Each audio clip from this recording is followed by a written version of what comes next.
Today's guest is Gwen Merz from the Fire Drill podcast and the Fiery Millennial blog. We're going to talk about living life on your terms and look at the reality of what that means. Before we do that, I'm going to share a great resource I found to evaluate colleges.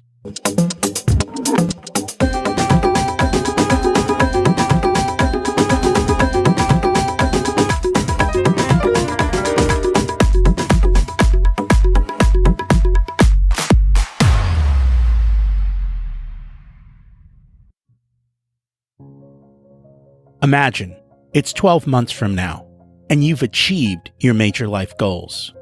How does it feel to be in the best shape of your life?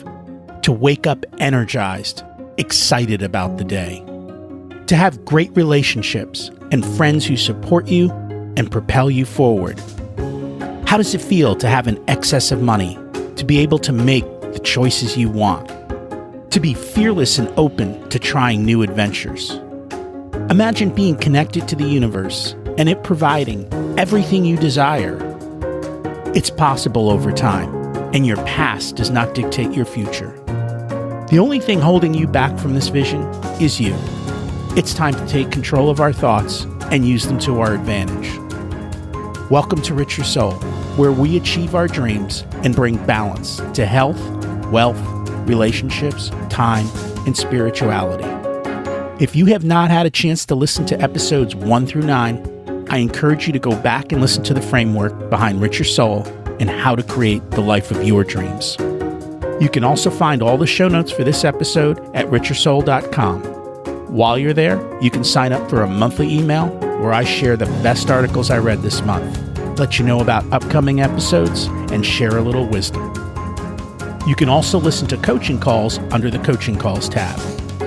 I also share the most interesting articles I read every week on Facebook at facebook.com/Richer Soul. And there's also a Facebook group where you can ask questions and interact with other listeners. Thanks for listening. I do appreciate it, and also your emails. I also want to share that I'm available for coaching for one-off decisions. These are times in your life when you have to make a decision and there are many choices and it all looks muddy. I help people to gain clarity and confidence in their decisions. As you will hear in today's episode, we all have our own path, and that's why taking advice from other people may not be best for your path, as it was for their path.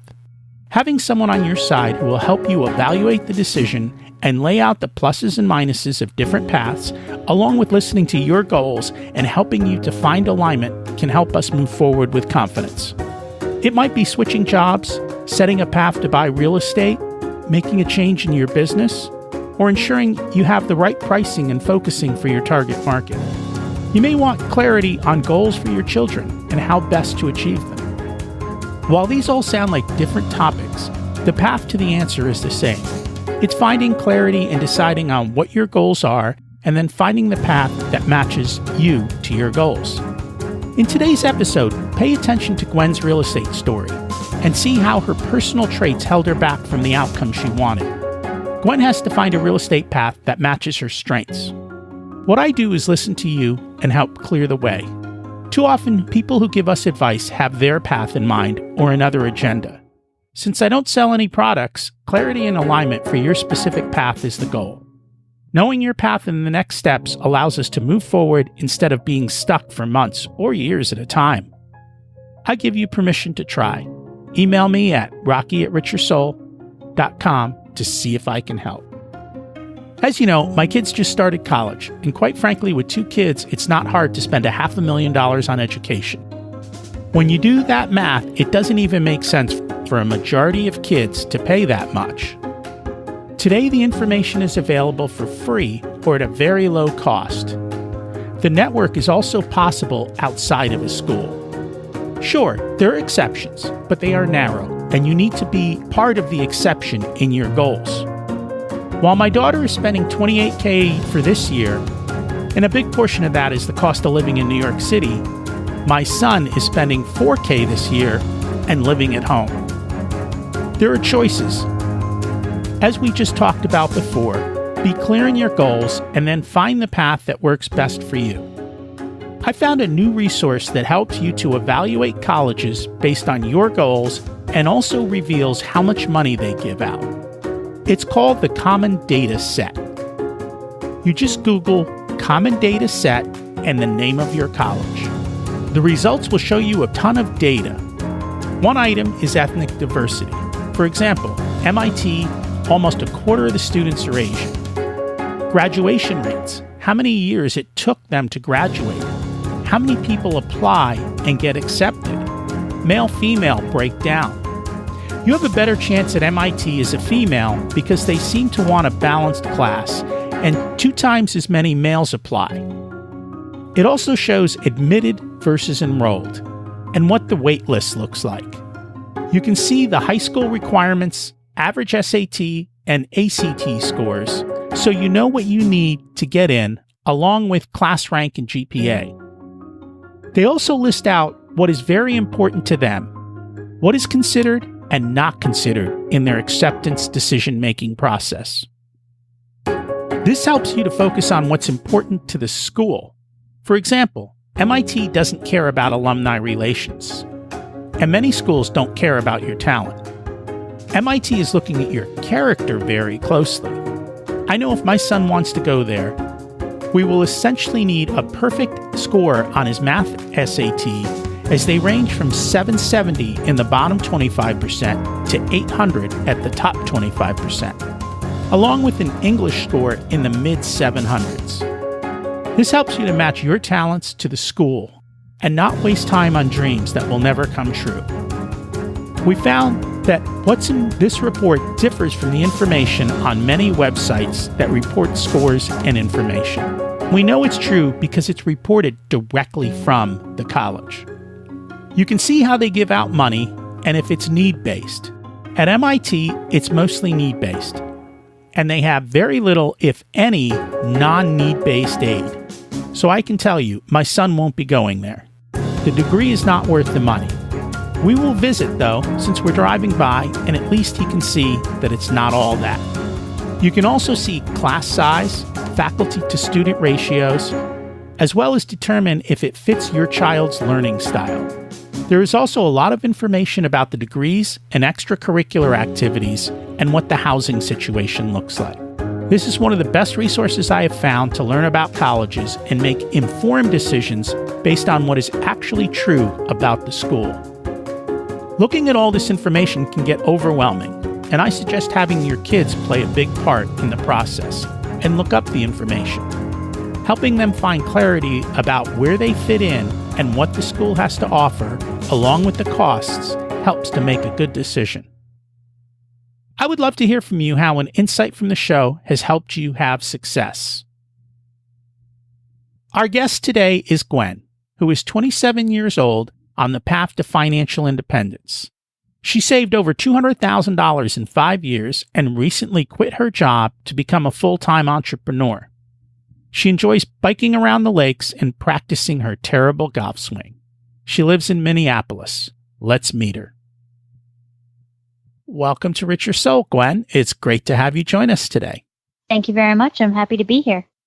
So we always start at the beginning. What was it like when you were growing up, and how much did your family and school teach you about money? Growing up, it started out pretty rough for me. My parents divorced when I was 2. So my mom was a single mom who was raising 3 kids by herself. And we were on pretty much every form of government assistance that you could think of. I got free lunch and free breakfast at school. I went to free after-school daycare. We had health insurance we were living in, government subsidized housing. Like, we had it all. And we were pretty broke. So my journey with money started out as not having any. I always heard, no, we can't afford it, or no, we don't have the money. No, we can't do it. No, no, no. And that made a pretty big impression on my young mind. And so I swore to myself, I never want to be in a position where I have to say no. I always want to be able to tell myself yes, as long as things are reasonable, which I didn't think that light up shoes were entirely unreasonable for a 5-year-old to ask for. But then right around the end of kindergarten, my mom got remarried to my stepdad, and we moved away into a nice upper middle lifestyle. And all of a sudden, we could go do things. I could join the Girl Scouts. I could join the softball team. I could join swimming. And I realized that I liked that life a lot better, although my parents made sure to tell me that this was their money and not my money. So we still had to spend it wisely.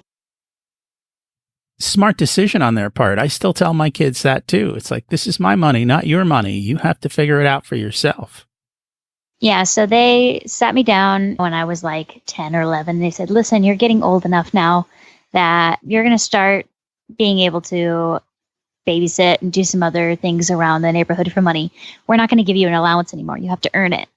And so I started babysitting the neighborhood kids and mowing people's lawns. And when I got old enough, I got a job as a lifeguard. And then I went into retail. So I always had some sort of money producing activity that I was doing in the later teen years, which helped when it came time to go to college and I had to figure out how to pay for it myself. How much do you think the fact that you were kind of lacking in the beginning helped to drive you or push you forward to say, I'm going to do what it takes so that I don't have to be back in that situation? It was huge, especially knowing that I could get by on very little.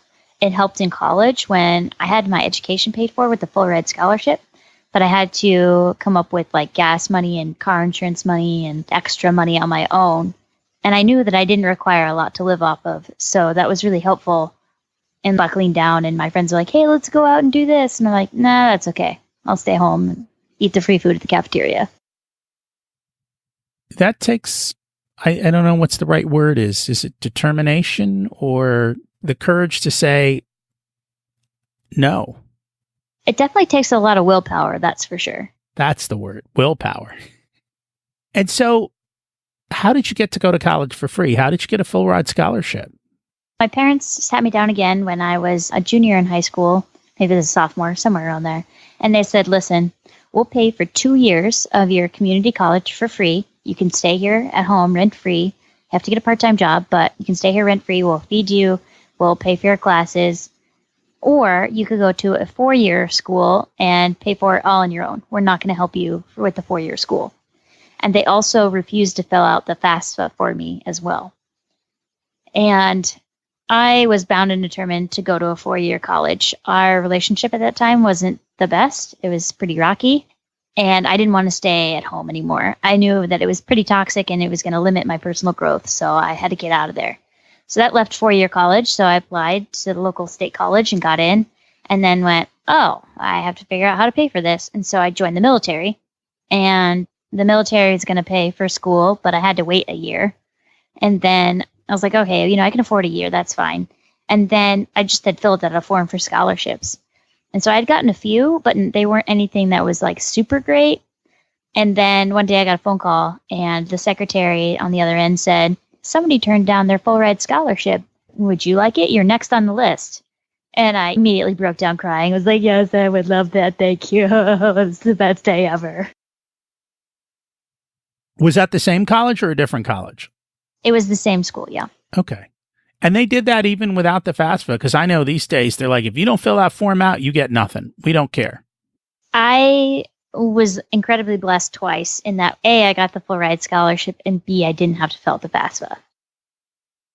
That's outside the norm, but strange things happen. I'm very, very grateful. What was it like being in the military? Honestly, my childhood was pretty strict.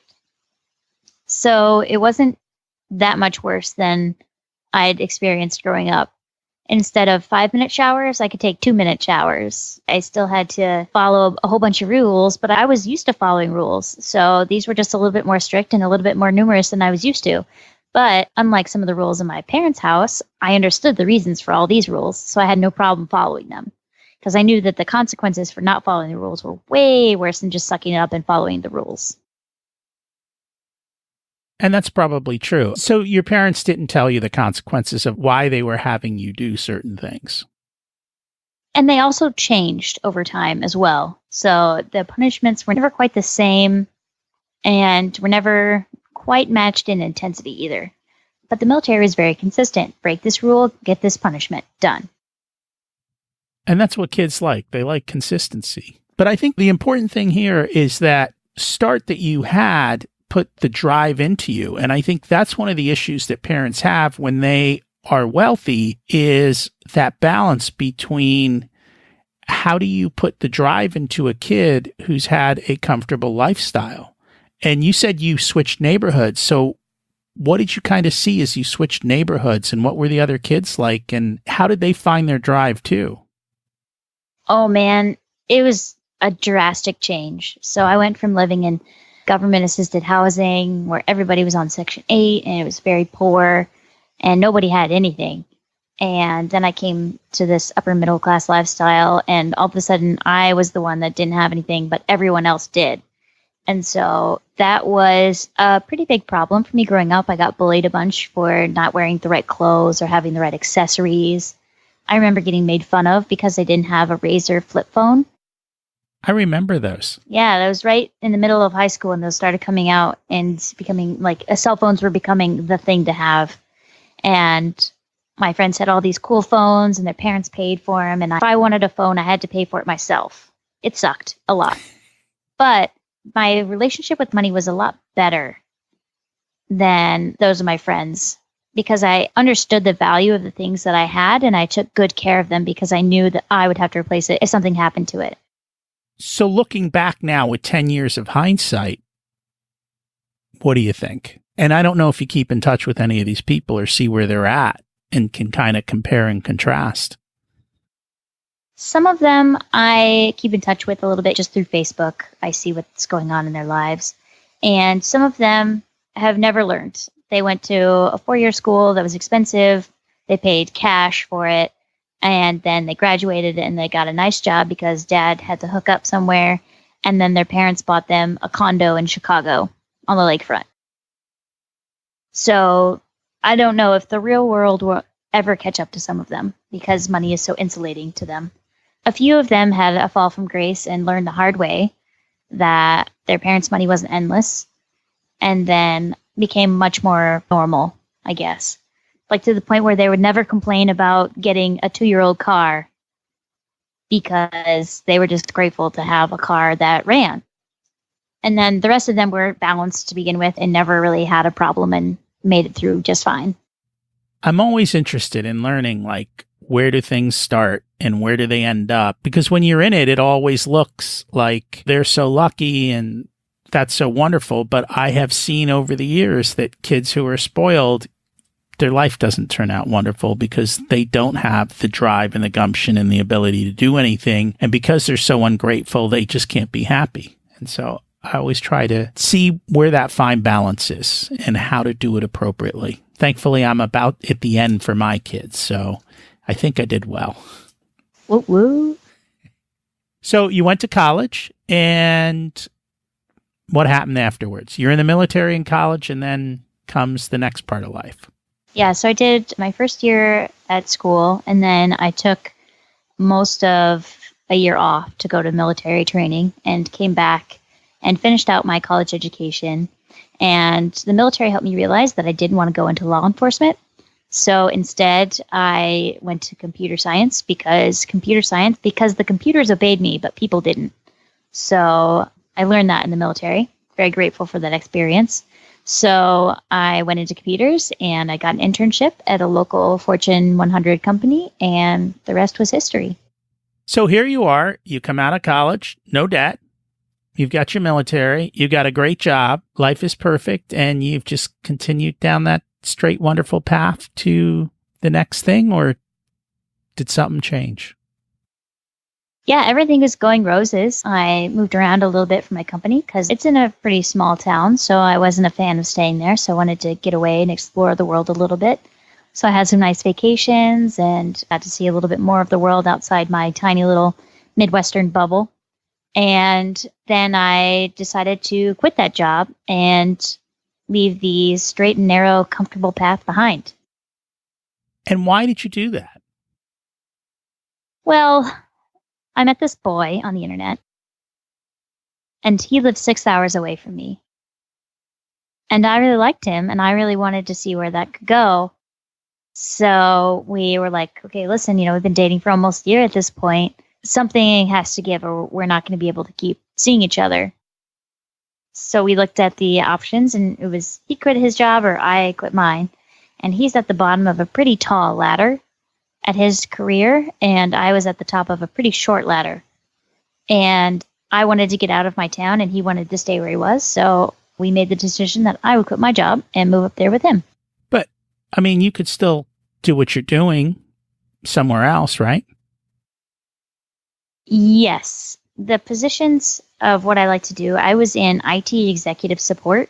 So I took care of all the electronics for the top 70 or so executives at the company where I was at. So I fixed their iPhones, I made sure their meetings started correctly, made sure their computers worked. Everything technology related I handled for them, and I loved it. And that kind of position needs a big company in order to make sense, in order for it to work. So I'm pretty much limited to the biggest companies in the area, and these positions come up few and far between. So they are out there, maybe just not necessarily in Minneapolis, Minnesota. So do you think you'll go back, or do you have a different future for you going forward?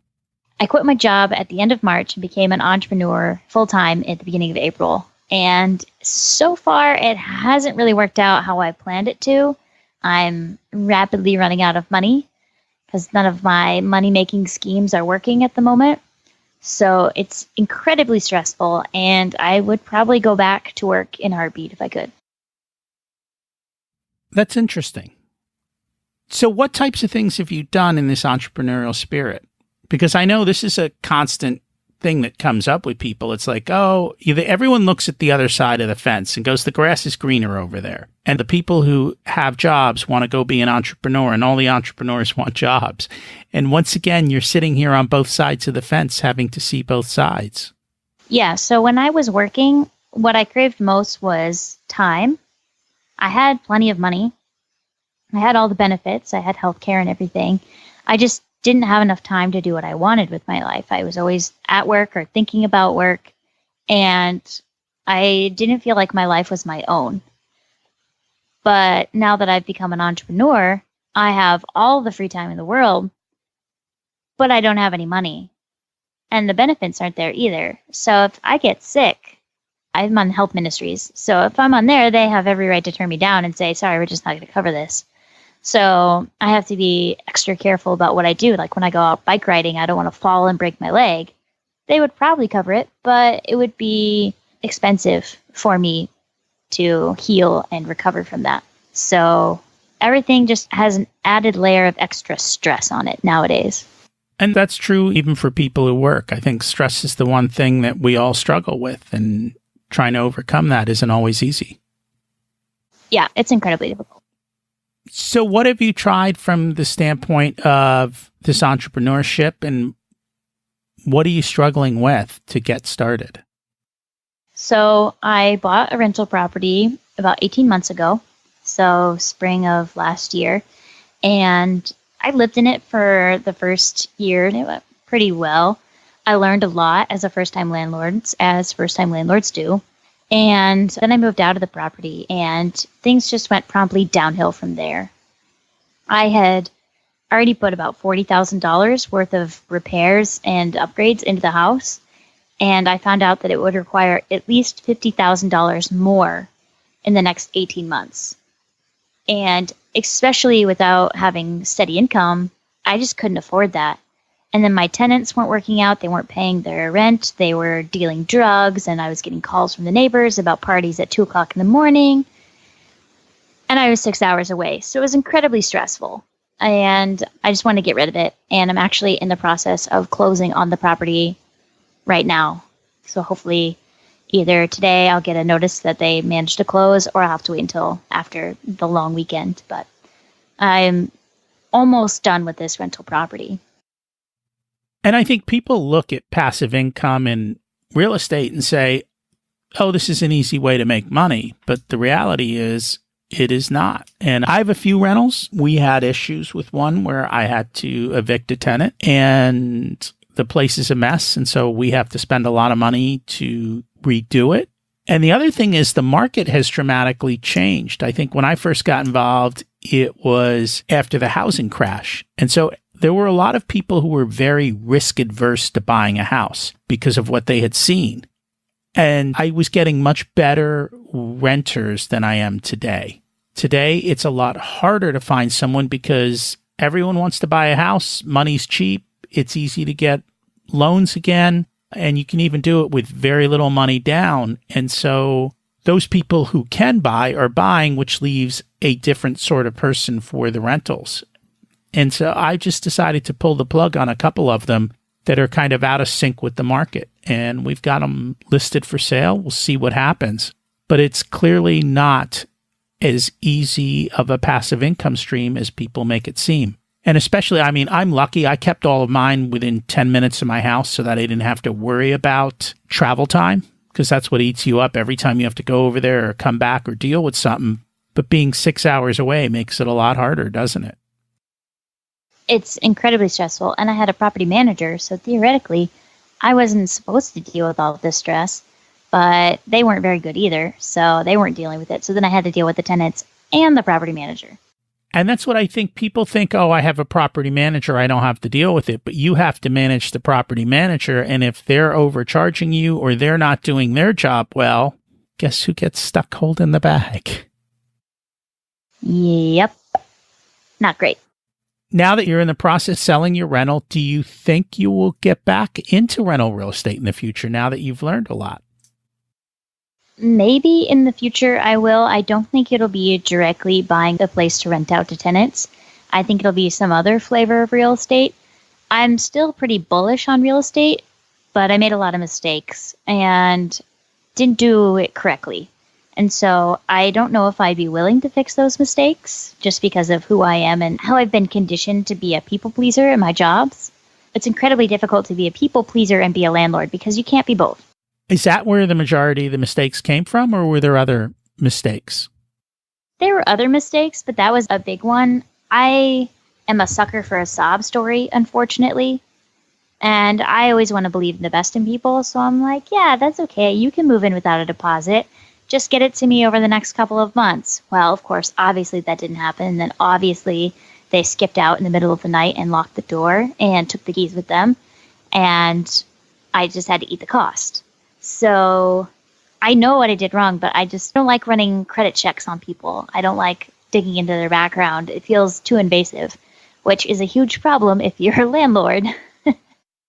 And this is what's important. You have to look at your strengths and your weaknesses and see what makes sense for you. And you have to match up your opportunities with that. So if you know that these are going to be issues, one of two things happens. Either you find somebody who will handle all of that for you and do it well, or you realize I'm not going to put myself in a situation where that becomes an issue. And in real estate, the money is always made up front.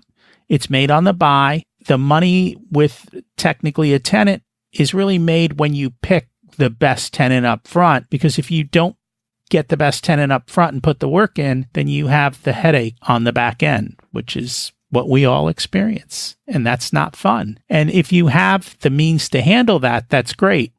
But when you're in a situation where you don't have the means to handle it, I've seen a lot of people who've had $1 million real estate portfolios and the entire thing crumbled because when the hiccups came, and they will come, they didn't have the excess reserves to handle it. They were living at the margin, and unfortunately that happens. It even happened to Dave Ramsey and Donald Trump. So it can happen to the best of us.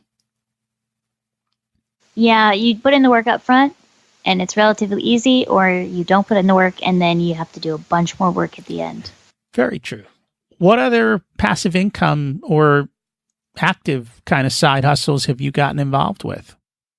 Yeah, so I run a podcast with my friend, and we have a pretty decent download rate. So I was like, oh, well, we should be able to monetize this and get sponsors really easily, and then we'll just live off the podcast income. But that didn't happen.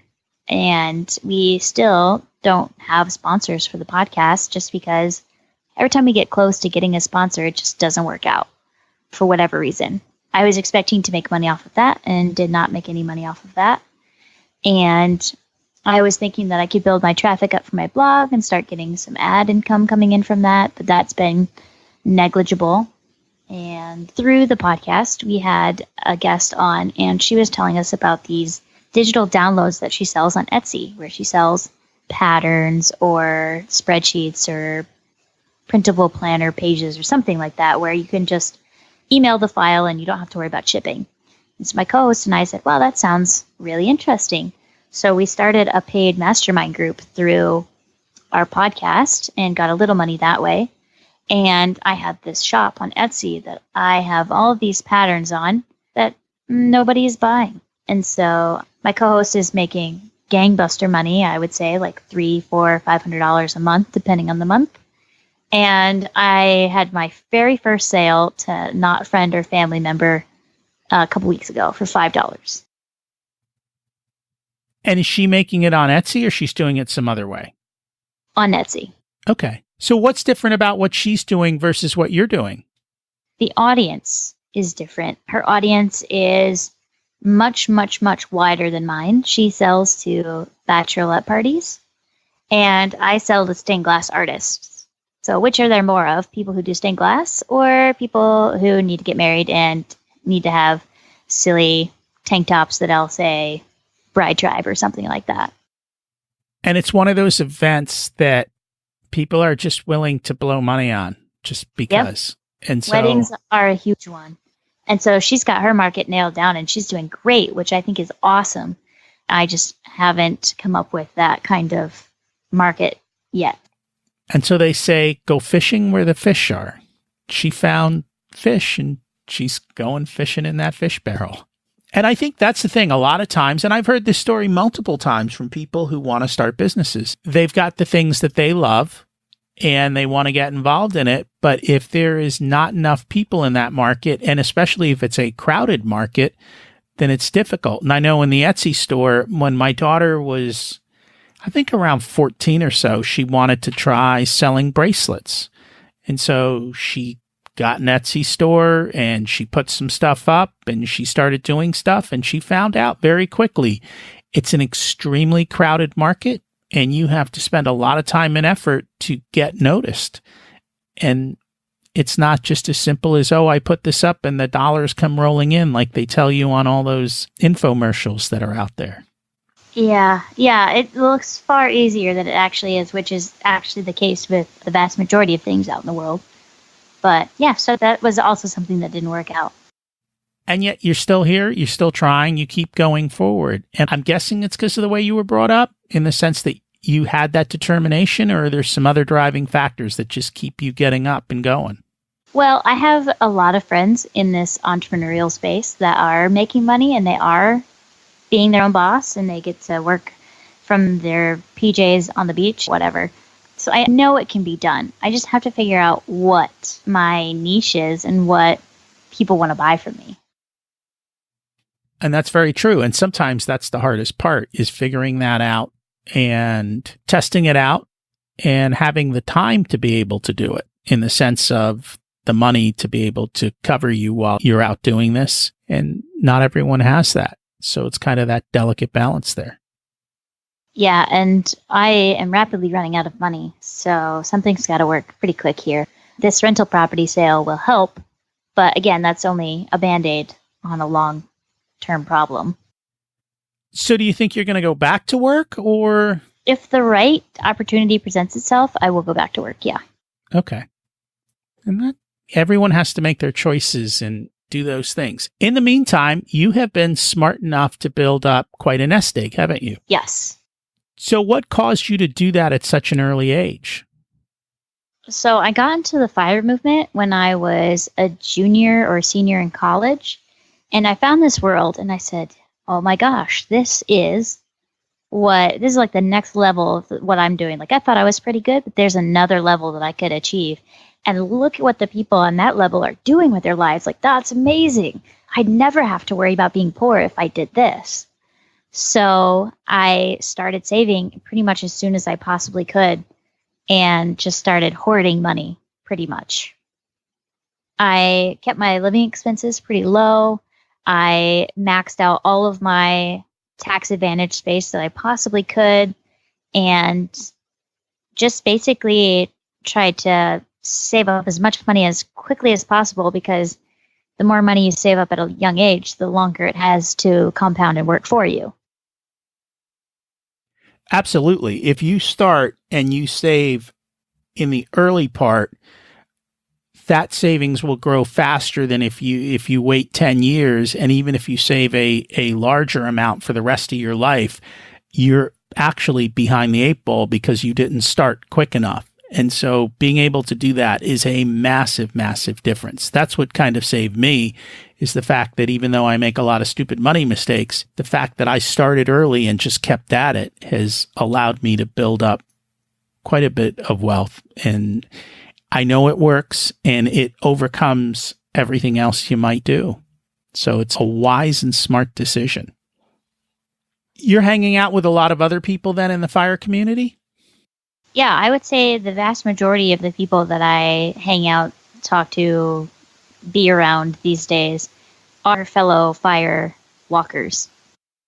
Here is where the struggle comes in. The financial independence, hands down. No matter who you are, having financial independence means that you have the ability to do what you want, when you want, how you want. And that is absolutely awesome. The struggle comes in the retire early part. And it's not that you have to stop working, but that you find the work that you love. What are you finding? Like, do people just not want to work, or do they want to do the type of work that they find meaningful and productive for them? I think everybody wants to work on some level, but I don't think the 40 or 50 or 60 hour a week at the corporate job is healthy or doable for anybody, especially once you start getting older and you start having a family. It gets in the way of having a life. That it does for a lot of people, which is a shame, because if you stay on that track and you wait till the end, you will have missed everything. And I think the generation before mine, that's literally what it was. They worked their whole life. They put their nose to the grindstone, and then they retired and decided they wanted to live life. And by that time, they were too old, tired, and bad health. So I think that is a good thing that people are willing to make that change today and figure out a different path. So what advice do you have for young people coming out of college who kind of want to get started down this path? And how do you build up that wealth? Clearly, the corporate job is nice and it pays well, but you don't have time. And then the other half is trying to find this entrepreneurial way. But as you've seen, it's not easy.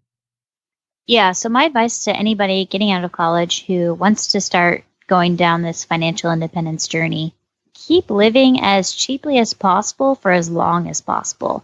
We've just spent 4 years in college living with a roommate or mini roommates and eating pretty cheap and not spending a ton of money. And you can do that for a little while longer, and the benefits are so amazing if you do. So find a roommate. You don't need to live alone in any way, shape, or form. And actually, I found living alone pretty boring and lonely. You don't need the brand new car with all the bells and whistles. If you have a car, keep the car. It works. If it gets you from A to B without costing you too much money, then keep it. Don't saddle yourself with a high monthly payment. And then start saving as much as you can in your tax advantage space, in your 401k and Roth IRA. And if you have an HSA, that too. And I mean, it's really a simple plan, and yet so many people just can't seem to execute on it for whatever reason. And I think part of that is the fact that they get stuck in lifestyle creep of, I'm making money, I deserve X, and so I'm going to have X, and I'm working hard, I need a break, so I'm going to spend money and get my break, whatever that is, whether it's the nicer car or everything else. And I know because of your upbringing, you've been able to stand up to that with willpower. Is that what's kind of driven you through as you've continued on? Yeah, I have a goal in mind, and I know that I need to save X amount of dollars to hit that goal. And so if I don't save that, I'm not going to hit my goal, and I want to hit that goal more than anything in the world. Or I did before I quit and went on my own way. So that was intensely motivating, like to have this spreadsheet set up and said, okay, save this amount of money each month. But I figured out a trick to make it easier on myself. And if that money never hit my accounts, I wouldn't miss it. So I made sure to pay myself before I spent any money on anything else. So I knew that my savings goals were covered, and then I was free to spend the rest, which granted wasn't a huge amount of money, but like I could spend it on whatever I wanted. And that made me feel like I wasn't deprived and I was living a normal lifestyle. And that's literally the same path I took. I had all my stuff come out of the paycheck or the checking account before I saw it. And so I paid myself first, and I didn't have to worry about it. Whatever was left, I could spend. And there were a couple times where I got overdrawn or things got out of whack. And then I would spend the next few months being very strict about bringing it back in line and making sure that I didn't do that anymore. And I think a couple of those lessons early on in life ensured that over time, the program works. It's just that for so many of us, it's not easy to have the willpower to continue to do that. And we're surrounded by this mass chaos yelling at us, spend money, buy this, go do that, do this. Everybody else is doing it. Why aren't you? You are weird if you're not doing this. And it's so ingrained in Americans from such an early age that it's super hard to break out of that conditioning and be like, oh, no, I actually don't need to go out and eat every night. I don't need to go out and drink 4 times a week. Like, once a week is fine. Everything in moderation. And that is so difficult for people who are just going out on their own and with their big girl or big boy jobs and like, yeah, I've got all this money. Woohoo. It sounds like because you're hanging out with the fire community, you're insulating yourself from having friends who are doing that then. Is that correct? Yeah, I have friends that are outside the fire community, but even then, I have been an influence on them. So my friend texted me the other day and he said, I just got a raise and I'm so excited. I was like, yeah, that's awesome. And he's like, I just put all my 401k and I hate you. And I was like, that's fine. You can hate me, but like your future self will thank you. And maybe you'll take me out for a nice dinner or drink later down the road when you figure out how awesome that was. If I hang out with people who aren't part of the fire community, it's doing low-cost, cheap options. We go over to each other's houses and play some Mario Kart or Super Smash Brothers or something, or we go out for bike rides, or we meet up and we go on a walk around the lake. Just because they're not part of the financial independence community doesn't mean we have to spend a ton of money. And that's good that you have the ability to draw those lines. And he's very smart because if you get a handful of 5% raises, let's say you get 5 of them, that's 25% savings rate. And that really starts to put you on the fast track to getting ahead of the curve very, very quickly. Yeah, definitely. So I'm like, you're welcome. You should have gotten a free dinner out of it before. I know, right? Dang it. Well, but then it goes against the values you have. And so we have to stay in line with our values and be able to do that. Yeah. And I mean, the people that I'm friends with who are outside the fire community were never like super crazy spenders anyway, just because I was never that kind of person. So I didn't really like gel with those people. So my in real life friends are all pretty down to earth and easygoing. That's very cool. And it's the people you surround yourself with and kind of driving you towards a particular place. So if you hang out with people who are getting heavier, you will tend to get heavier. And if you hang out with people who save, you will tend to save. So you have to be intentional and very careful with the people you surround yourself with, because that is what's going to drive your future. Yeah, what's that quote? You are the top 5 people that you surround yourself with. You're the average of the 5 people you surround yourself with. And It's quite true. It happens all the time. So if I'm surrounded by millionaires, I will hit that double comma club myself one day. Absolutely, because they're constantly talking about opportunities and ideas and how to get there. And so if you surround yourself in that place, you will definitely find your way to do that, as long as you're listening to what they say and taking action. Exactly. So in the near term, I guess it's all undecided, right? How do you deal with that on a day-to-day basis? That must be a struggle. I know it would drive me crazy. Yeah, it's, again, very stressful to me to not know what the next week or month or year is going to look like. Unfortunately, I am living with my boyfriend who is still working and is the calming, stabilizing factor in my life right now. I could not be doing this without his support, and I wouldn't do it without his support. So that's been really crucial in helping me feel a lot better, just to have him like take my hand and go, everything will be okay. It'll all work out. And then I just keep trying new things. And as long as I'm working on things, something's bound to go my way. It is. You keep showing up and you keep trying. And I think that's the hardest thing for a lot of people. People try one thing and they go, I failed, and they give up. And they don't get back up and they don't try again. And the reality is we are going to constantly fail. And so we have to constantly get back up and try that next thing. Otherwise, we will never succeed.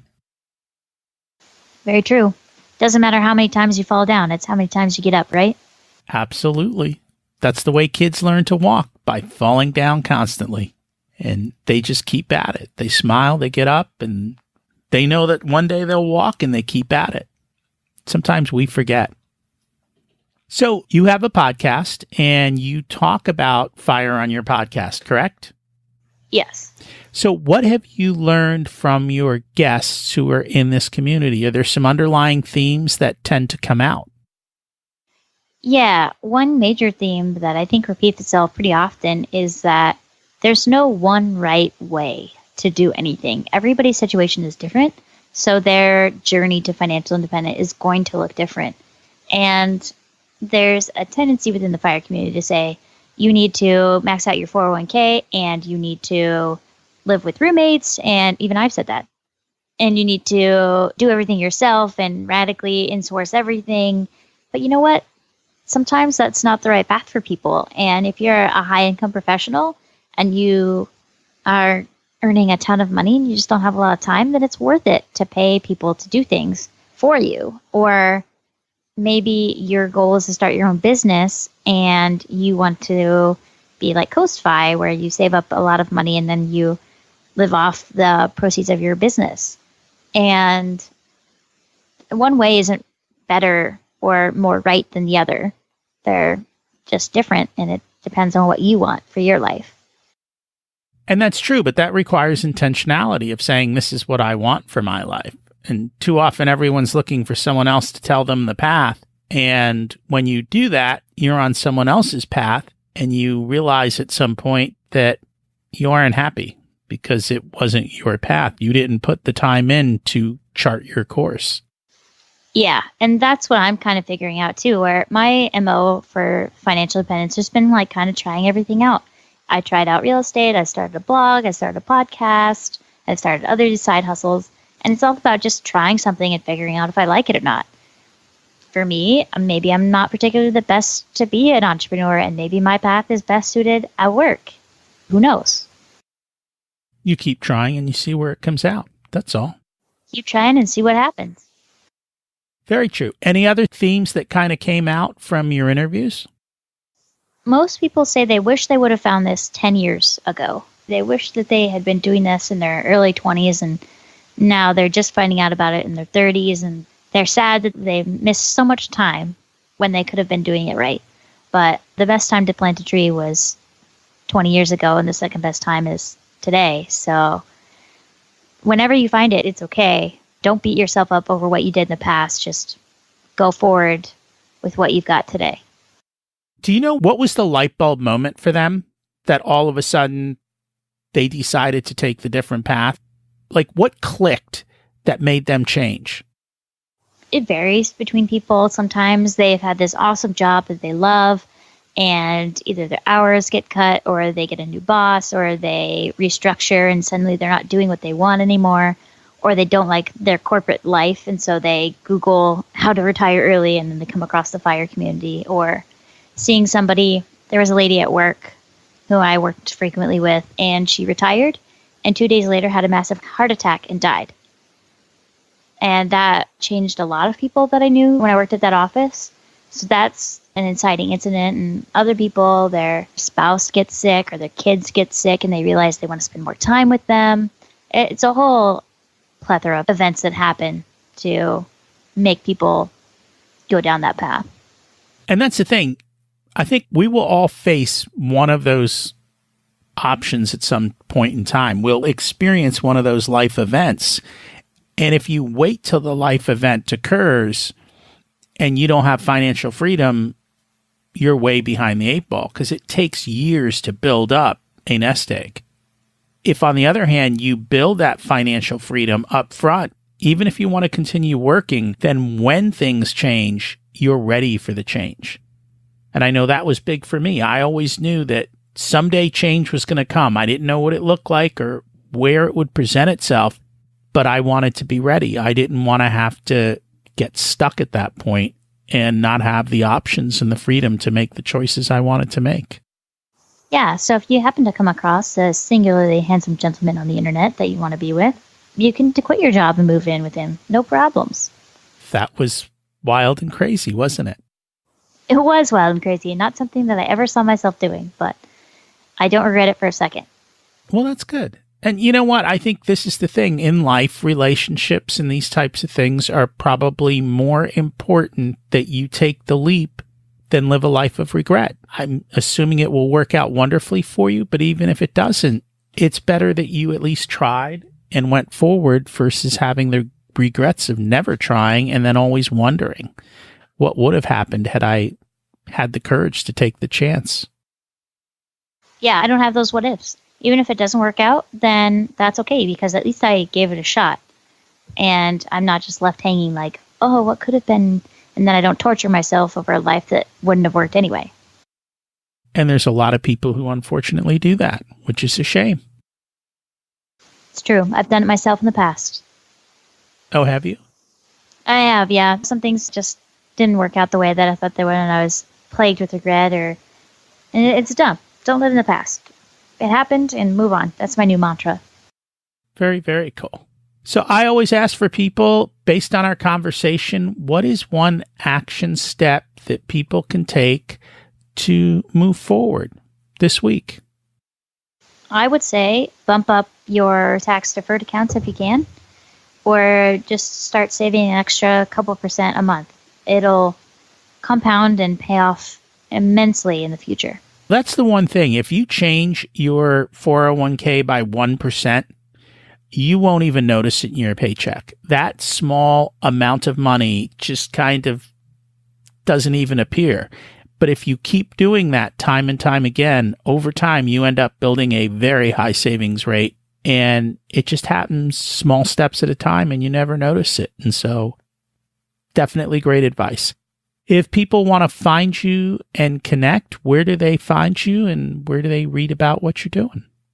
Yeah, so if you want to read about what I'm doing, you can head over to my blog, Fiery Millennials. That's LLN.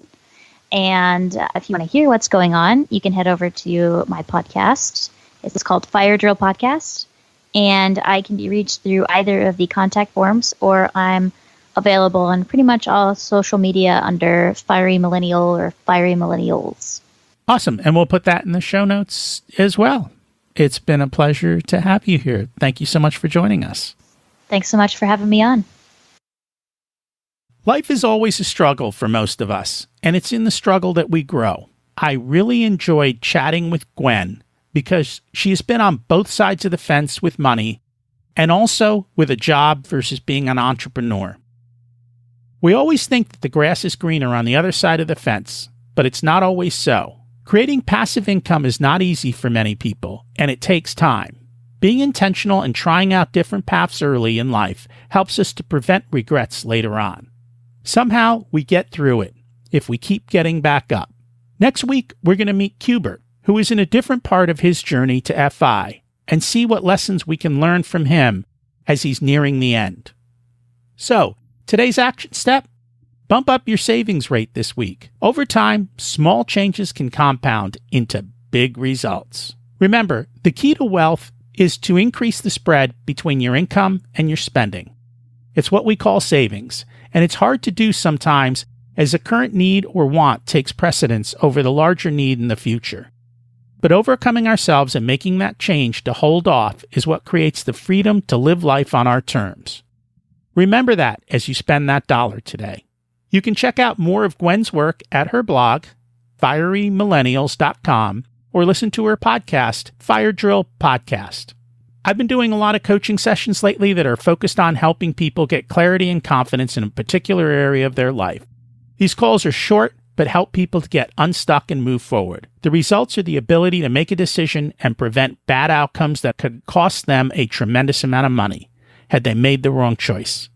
If you have decisions in life regarding your business, real estate, or work, and a short coaching session can help move you forward to bring clarity and confidence to the situation, let me know. What major decisions are holding you back from the life you want that you wish you could resolve? Reach out and see if I can help. It's Rocky@richyoursoul.com. If you're still listening, you must have liked the episode, so please share it with a few friends. I would appreciate that. Thanks, and have a great and abundant week.